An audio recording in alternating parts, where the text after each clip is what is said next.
안녕하십니까. 이번 시간에는 JTAC이 뭔가에 대해서 한번 살펴보도록 하겠습니다. 우리가 흔히 트레이32 장비를 가리켜서 디버거를 가리켜서 JTAC 장비 혹은 JTAC 디버거라고 말을 하는데요.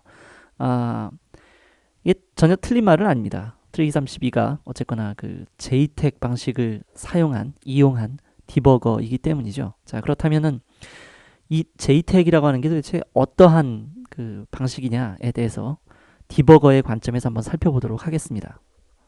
그래서 순서를 보면 첫 번째로 이제 디버거나 이 에뮬레이터가 뭐냐라고 하는 이해의 관점으로 한번 보겠고요.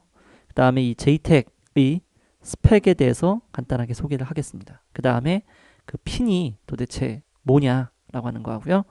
최종적으로 하드웨어 하시는 분들이 관심 있어 하시는 회로 설계, JTAC 회로 설계를 어떻게 하면 되겠느냐에 대해서 보도록 하겠습니다. 일단 에뮬레이터 혹은 디버거라고 얘기를 하는데요. 에뮬레이터라기보다는 이제 인서큐트 에뮬레이터라고 얘기를 하죠. 그래서 아이스 장비 혹은 이제 디버거라고 얘기를 하는데요.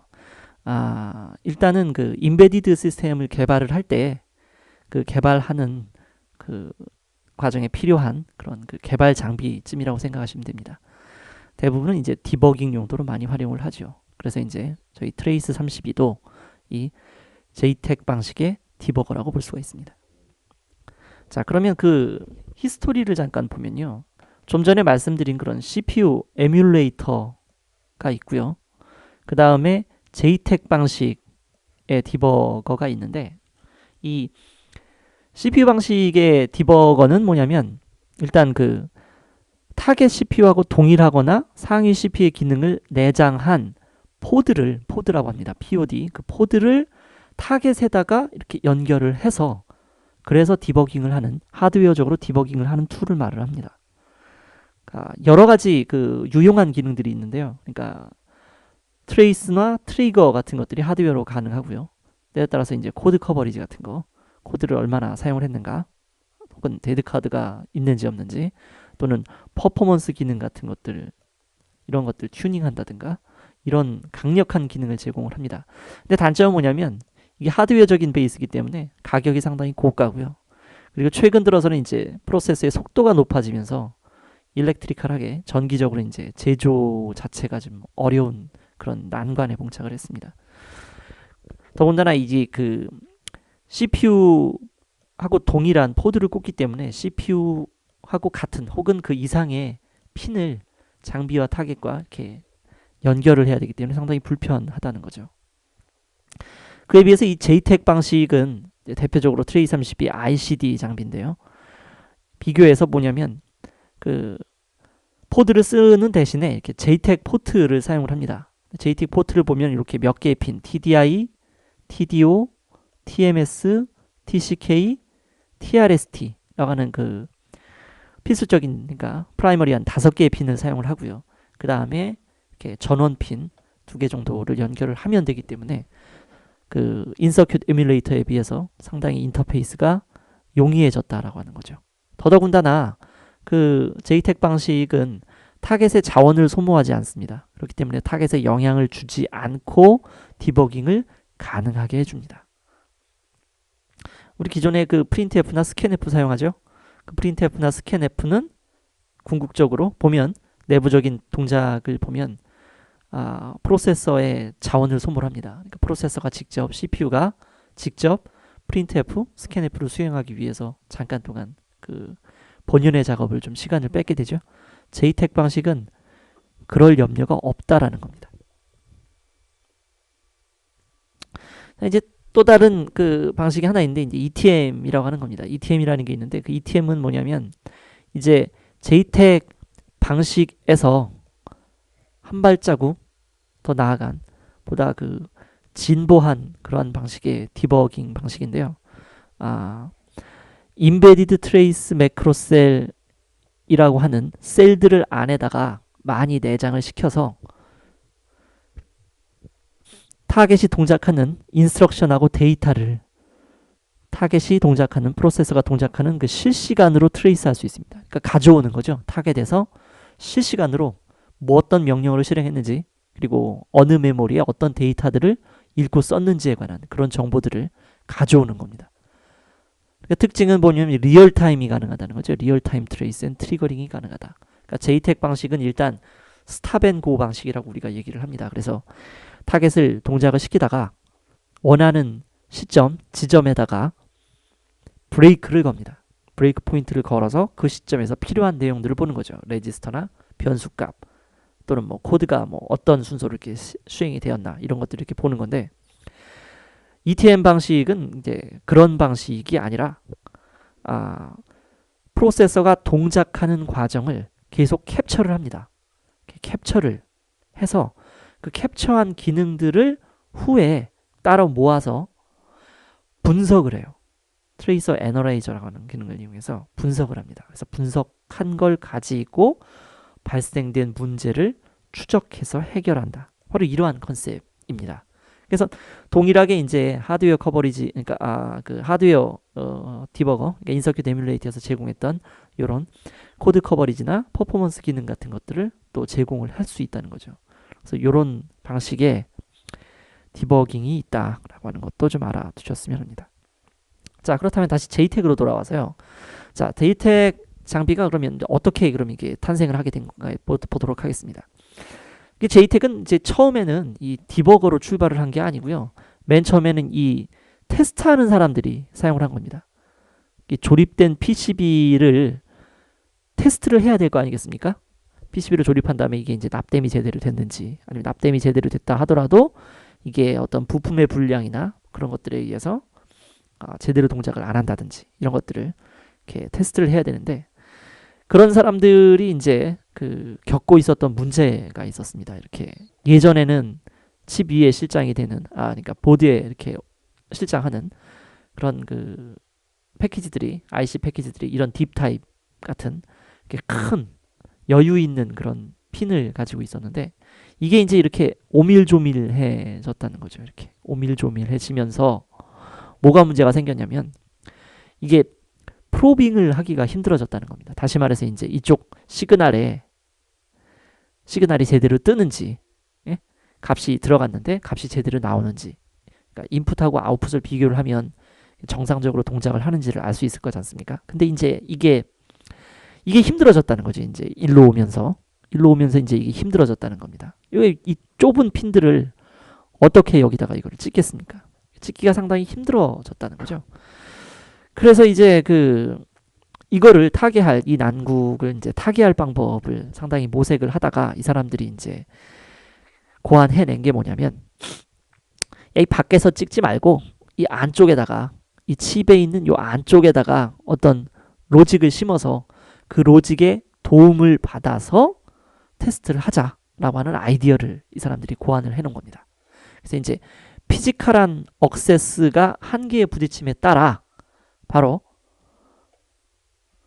안쪽에다가 이런 바운더리 스캔 셀을 칩에다가 내장을 해서 그걸 읽어오는 방법으로 테스트를 하자. 그래서 이제 이 JTAG 방식이 JTAG이라고 하는 개념이 탄생을 하게 된 겁니다. 멋진 아이디어였어요. 그래서 이제 역사를 보면 80년대 그 중반 오면서부터 이렇게 됐고요. 이제 70년대부터 뭐 연구를 해 왔었습니다. 그래가지고 이제 쭉 개발이 이제 되어 와서요. 이제 오늘날에 이르고 있는데 이거를 이제 테스트하는 사람들이 잘 쓰는 걸 이 디버거 만드는 사람들이 딱 봤더니 상당히 근사한 훌륭한 기능이라고 하는 거죠. 그래서 이 디버거 하는 사람들이 이렇게 간단한 그런 방법이 있다면 그 간단한 방법에다가 우리가 필요로 하는 요 정도의 내용을 좀 추가를 해주면 우리도 이 JTAG 방식을 디버거 만드는데 디버깅 작업을 하는데 쓸 수 있겠다. 그래가지고 요런 것들을 요청을 합니다. 요런 리셋에 관련된 거 하고 그 다음에 요런 거 하고 그 다음에 디버깅에 필요한 직접적인 핀셋 요런 것들을 JTAG에다 좀 추가를 해달라. 그렇게 해가지고 기존의 표준 핀 요거에다가 디버깅을 위한 핀 요만큼이 추가가 되어서 이제 디버거에서도 JTAG 방식을 사용할 수 있게 되었다는 얘기입니다. 이래서 나온 게 바로 이제 JTAG 디버거가 되는 거죠. 자, 그럼 JTAG의 동작 원리를 한번 보도록 하겠습니다. 요걸 보기 전에 일단 요거를 먼저 보도록 하죠. 자, 그러면 JTAG 방식이 그럼 어떤 방식이길래 테스트를 가능하게 하고 또 디버깅도 가능하게 하는가를 보도록 하겠습니다. 좀 전에 우리가 앞에서 봤던 핀들 보시죠? TDI, TDO 있고요. TCK, TMS 있습니다. 이 JTAG 핀들의 공통점을 보면요. 테스팅을 위한 목적으로 출발을 했기 때문에 앞에 기본적으로 테스트라고 하는 첨두어가 붙습니다. 그래서 핀들도 마찬가지로 T자가 앞에 이렇게 붙죠. 예, 이게 이제 JTAG 핀이라고 생각을 하시면 됩니다. 주로 이제 모여 있기 때문에 회로도 같은 데 보면 이렇게 모여 있으니까 T자가 앞에 붙은 녀석들이 바로 이제 JTAG 핀이다라고 보시면 되겠고요.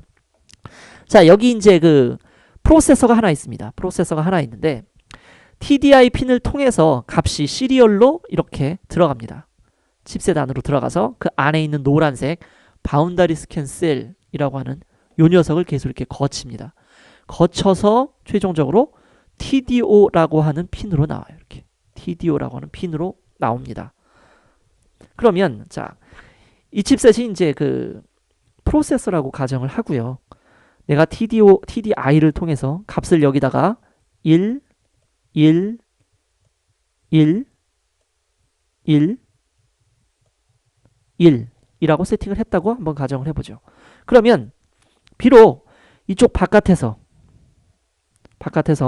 아무런 값이 안 들어왔다 하더라도 얘가 TDI를 통해서 값을 이렇게 1, 1, 1, 1, 1 세팅을 했기 때문에 이 안쪽에 있는 코어는 마치 이쪽 라인에서 값이 1, 1, 1 이런 식으로 들어오는 것처럼 보이겠죠. 그죠? 예. 결국 밖에서 어떤 값이 안 들어왔다 하더라도 안에 있는 코어가 어떤 값이 핀을 통해서 들어온 것처럼 만들 수가 있다는 얘기입니다. 거꾸로 여기다가 1, 1, 1, 1, 1 이라고 세팅을 했다고 칩시다. 자, 그러면 얘가 어떤 값을 핀으로 내보내지 않았다 하더라도 이쪽 바깥에서 보면 값이 1, 1, 1, 1, 1 나오는 것처럼 보이겠죠? 예. 다시 말해서 이런 방식을 쓰면 외부에 있는 램에다가 어드레스를 주고 그 다음에 데이터를 읽어드리면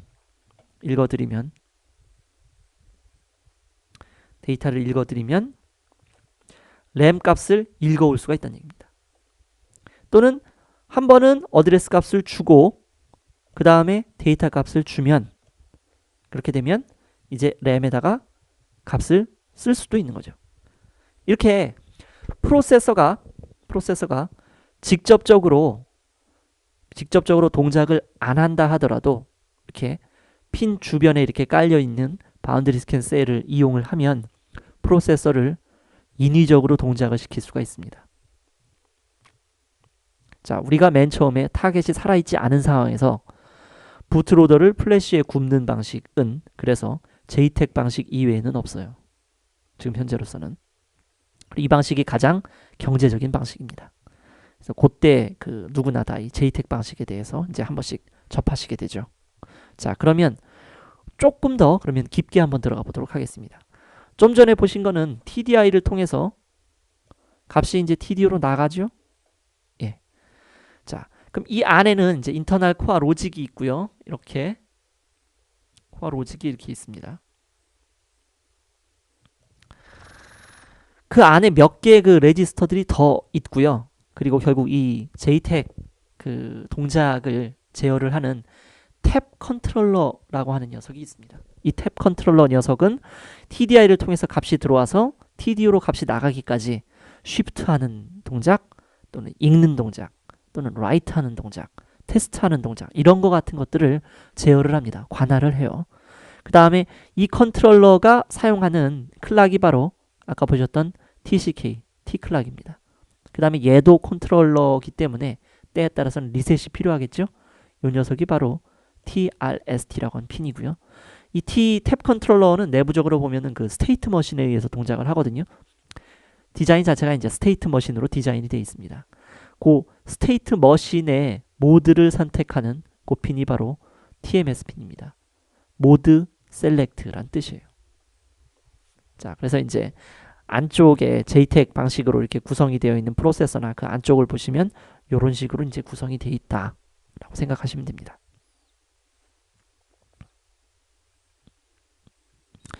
자, 그러면 그 이번에는 그 멀티코어나 이제 멀티 프로세서에 대해서 볼 텐데요. 요즘에는 이제 그 멀티코어가 이제 일반화되어 가고 있죠. 그죠? 예. 이제 이 모바일 쪽뿐만 아니라 이쪽 데스크탑 PC 쪽에서도 이제 멀티코어 쪽으로 가고 있는 것 같습니다. 그래서 이제 멀티코어 개념이 전혀 생소한 개념은 아닌데, 자, 그러면 하나의 보드 위에 여러 개의 칩이 올라와져 있거나 또는 한 개의 칩 안에 여러 개의 코어 다이가 이렇게 들어가 있는 경우에 JTAG을 통해서 어떻게 디버깅을 할 수 있겠냐, 그 문제에 대해서 보도록 하겠습니다.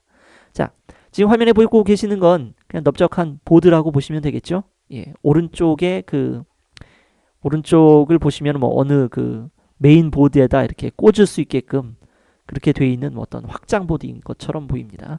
자, 보드 레벨 상에 지금 4개의 바운더리 스캔 로직을 가지고 있는 4개의 프로세서 코어 또는 칩이 이렇게 지금 올려져 있습니다. 자, 그러면 이것들을 어떻게 연결을 해야 될 것이냐? TDI, TDO를 포함한 그 JTAG 탭 컨트롤러 그 칩셋 인터페이스를 이 칩 모두에서 다 빼가지고 연결을 해야 되느냐? 아닙니다. 자, 화면에서 보시는 것처럼 첫 번째 코어는 TDI에서 들어가죠. TDI에서 첫 번째 코어가 들어갑니다. 값이. 그 다음에 그 칩을 쭉 거친 다음에 그 칩에 TDO로 값이 나오죠. 나온 다음에 그것이 다시 어떻게 됩니까? 그 다음 칩에 있는 TDI로 또 들어갑니다. 그래서 이렇게 걸치고 걸쳐서 나오죠. 예.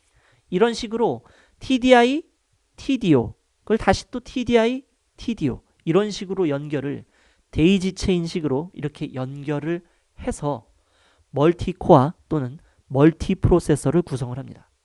이렇게 하면은 비록 안쪽에 동일한 하나의 논리적인 하나의 보드에 들어가 있는 여러 개의 코어를 단 한 개의 JTAG 인터페이스로 억세스할 수 있다는 얘기예요. 이렇게 하나만 있으면 된다는 얘기입니다. 경우에 따라서는 이렇게 요즘은 그 둘로 따로따로 뽑기도 하죠. 그죠? 예. MSM 그 베이스밴드 칩 따로 뽑고요. 그 다음에 이쪽 그 DSP 프로세서 있으면 그쪽도 따로 뽑고 뭐 이래서 두 개를 따로따로 뽑아가지고 디버깅을 장비 두 개를 연결을 해서 하기도 하고 뭐 이런 식으로 하기도 합니다. 그러나 이렇게 하나로도 장비 하나로도 이렇게 선택해서 디버깅을 할 수 있다라고 하는 거죠. 이거는 나중에 이제 그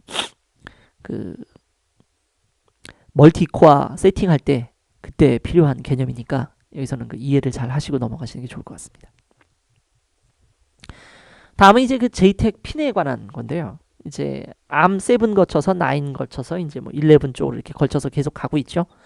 핀이 맨 처음에 그 JTAG 그 테스트용으로 사용이 됐을 때는 간단했습니다. 지금 사용하시는 것처럼 14핀 정도였으면 충분했죠. 그래서 ARM7 레벨에서도 14핀 가지고 그 디버깅을 했는데 이제 ARM9 쪽으로 넘어오면서는 핀 개수가 조금 더 증가를 하게 됩니다. 디버깅을 좀 더 하기 위해서 그 필요한 핀들이 늘어났기 때문에 그것들을 간단하게 살펴보면요. 자, 일단 여기서 보시는 것처럼 JTAG 디버깅을 하기 위한 필수적인 핀이 몇 개가 있습니다. 그리고 여기서 요 N리셋과 NTRST는 구분을 하셔야 되죠. NTRST는 탭 컨트롤러를 리셋하기 위한 핀이고요. N리셋은요, 타겟 자체를 리셋하기 위한 핀입니다. 구분을 하셔야 돼요. 근데 이게 20핀으로 오면서는 이름이 어떻게 바뀌었냐면 얘가 이렇게 바뀌었습니다. NSRST로. 이것은 순전히 NTRST, 즉 탭 리셋이고요. 얘는 시스템 리셋. 그러니까 이름을 그냥 대칭적으로 만들기 위한 그런 걸로 보이고요. 그래서 요거만 유의하시면 될 것 같습니다. 그 다음에 추가적으로 중요한 핀이 RTCK라는 핀이 추가가 됐습니다. 어떤 경우에 그 칩셋들, 즉 그 916ES, 916EJS 이런 코어를 사용한 그런 칩셋들은 RTCK 핀이 이렇게 나와 있습니다. 그래서 그 RTCK 핀을 반드시 연결을 해 주셔야 되는데요. JTAG 하드웨어를 구성하시는 그 경험이 없으신 분들은 요 점에 대해서 주의를 하셔야 됩니다. ARM7하고 ARM9하고 JTAG 인터페이스가 동일하지 않다. 그래서 간혹 실수로 요 RTCK 인터페이스를 빼먹는 분들도 계셨습니다. 뭐 큰 업체들에서는 뭐 이런 경우가 이제 요즘은 거의 없는데요. 이제 막 출발한 지 얼마 안 되는 그런 그 중소 업체들에서는 아직도 좀 이런 실수가 종종 나오는 것으로 보입니다. 그다음에 나머지는 뭐 이런 핀들이 이렇게 있습니다. 커넥터를 보면은 주의하실 점은 이렇게 폰 쪽에서 이렇게 커넥터를 만들 때 이렇게 홈을 이렇게 파서 여기 보면 이렇게 키가 이렇게 있거든요. 키가 이렇게 있는데 요거를 제대로 꼽을 수 있도록 거꾸로 꼽지 않도록 이렇게 만들어 놨습니다. 그래서 여기서 보시면 1번하고 만약에 그라운드하고 딱 보시면 대각선으로 뭔가 얘는 VCC하고 비슷한 그런 핀이지 않습니까? 근데 얘가 반대로 꼽혀서 그라운드 쪽에 이렇게 물린다 그러면 별로 이렇게 유쾌하지 않은 그런 일이 일어나겠죠. 조심하시는 게 좋습니다. 핀을 꽂을 때는 항상 조심을 해 주십사 하는 말씀을 드립니다. 앞에서 보신 건 이제 그 ARM 프로세서고요. 여기는 이제 텍사스 인스트루먼트 TI 쪽은 또 이제 JTAG 핀이 약간 다릅니다. 좀 업체들에서는 그냥 이렇게 똑같이 ARM 기준으로 해서 이렇게 뽑는 경우가 있는데요. TI 쪽은 그 디폴트로 나와 있는 자체 그 규격을 갖기 때문에 핀 맵을 갖기 때문에 그 핀 맵을 알아두시는 게 좋습니다. 그래서 저희 쪽에서 이제 그 디버깅 하실 때 TI 쪽 커넥터로 뽑았다 그러면은 컨버터를 제공을 해 드리니까요. 저희 쪽에 문의를 하시면 ARM2 TI 컨버터를 드립니다. 물론 예, 무료로 드립니다. 필요하시면 말씀하시고요. 마찬가지로 이제 저쪽 그 르네사스 쪽에 그 SH 모바일 같은 경우에도 독자적인 핀맵을 갖고 있습니다. 그래서 꽂으실 때는 그 디자인 하실 때는 참고를 하셔도 될 것 같습니다. 자, 이제 아까 보셨던 이제 그 여러 가지 그 핀맵들에 관한 설명인데요. 이 핀맵들에 관한 설명은 뭐 굳이 구차적으로 그러니까 그 자세하게 드리지는 않겠습니다. 그러니까 이 VT 레퍼런스라는 핀이 뭐냐? 결국은 이제 타겟의 기준 전압 입력을 받는데 사용되는 핀이다. 바로 이런 거지요. 자, 그래서 이제 뭐냐면 이게 이제 장비고요. 여기가 이제 저희가 이렇게 케이블이 이렇게 있지 않습니까? 그리고 여기서 이제 JTAG 케이블이 나가고 최종적으로 타겟에 이렇게 꽂히게 되는데, 그렇다면 이쪽하고 이 JTAG 케이블을 통해서 통신을 해야 되는데 만약에 시그널의 레벨이 틀리다 그러면 이게 잘 안 되겠죠. 그죠? 적정한 어떤 그런 그 레벨을 맞춰줘야 하이로 양쪽에서 이렇게 매치가 되는데, 이쪽 장비 이쪽 그 타겟 쪽에서는 이게 이제 그 하이로 인식하는 시그널을 이쪽 그 장비 쪽에서는 로우로 인식을 해버리면 안 되지 않습니까? 그래서 이제 항상 어떻게 하냐면 이 타겟 쪽에서 기준 전압을 이렇게 받아다가 끌어다가 이 장비가 그것을 기준 전압으로 사용을 합니다. 그러니까 이쪽 타겟에서 사용하는 레벨로 장비가 레벨을 조절을 하는 것이죠. 그 핀이 바로 이제 VT 레퍼런스 핀인데, 이 핀은 결국은 이쪽 타겟에 있는 그 VCC를 이쪽 케이블에 있는 버퍼의 기준 전압으로 사용하는 역할을 합니다. 그래서 이 점을 이해를 하시고 계셔야 됩니다. 요 리셋 P는 설명을 드렸죠, 그죠? 이 타겟에다가 이제 리셋을 날리거나 리셋을 이렇게 쏘거나 아니면 타겟이 리셋이 되어 있는가를 검출하기 위한 두 가지 용도로 사용을 합니다. 그러니까 리셋을 보내거나 또는 리셋을 읽거나 하는 그런 용도로 사용이 돼요. 그 다음에 이제 뭐 몇 가지 핀들이 더 있는데요. 요것들은 뭐 한번 읽어보시면 될 것 같습니다. 제가 다 설명드릴 필요는 없을 것 같고요. 자료는 뭐 저희가 제공을 해드리니까요. 필요하시다면 언제든지 저희 쪽으로 연락을 주시면 이메일로 보내드립니다. 또는 그 저희 웹사이트에 압축된 형태로 올라와 있으니까요. 다운로드 받으셔서 천천히 읽어보셔도 됩니다. 자, 이제 그 하드웨어 하시는 분들이 이제 JTAG 회로 설계할 때 애를 먹지 않습니까? 그죠? 하드웨어는 한번 한번 그 잘못 디자인을 하면 여러 가지 골치 아픈 일들이 많이 나오니까 그때의 주의사항이 바로 이제 여기 몇 가지가 있습니다. 일단은 JTAG 회로 설계를 할 때에는 임의적으로 경험에 의존하지 마시고요. 일단 한번 데이터쉿을 한번 참고를 하시기를 저희가 좀 권유를 드립니다. 그러니까 보면 그 데이터 제대로 된 그 데이터쉿에 보면 JTAG 쪽 라인을 어떤 식으로 해라라고 하는 내용이 나오거든요.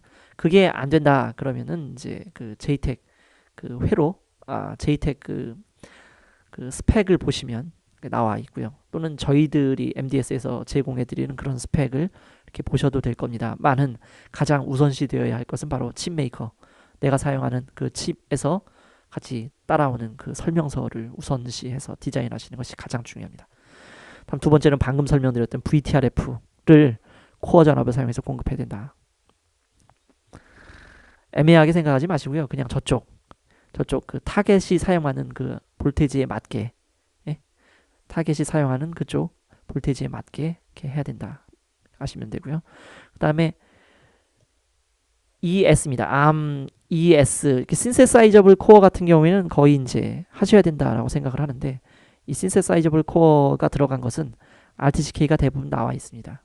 나와 있으면 하셔야 됩니다. 이것도 마찬가지로 이제 우선시 될 수 있는 건 칩메이커의 가이드죠. 데이터쉿을 보시면 그 내용이 나옵니다. 이건 이제 저희가 그 참고적으로 참고하시라고 이제 보여드리는 그 내용인데요. 절대적인 건 아닙니다. 절대적인 건 아니고요. 저희들도 그 JTAG 표준 스펙에 의거해서, 그리고 또 저희들이 지금까지 봐왔던 그 경험에 의해서 저희가 레코멘드 해드리는 건데요. 대부분 리셋은 다 이제 풀업 시키지 않습니까? 리셋 풀업 시키고요. 그 다음에 뭐 TDI, TMS 이런 녀석들도 풀업을 시킵니다.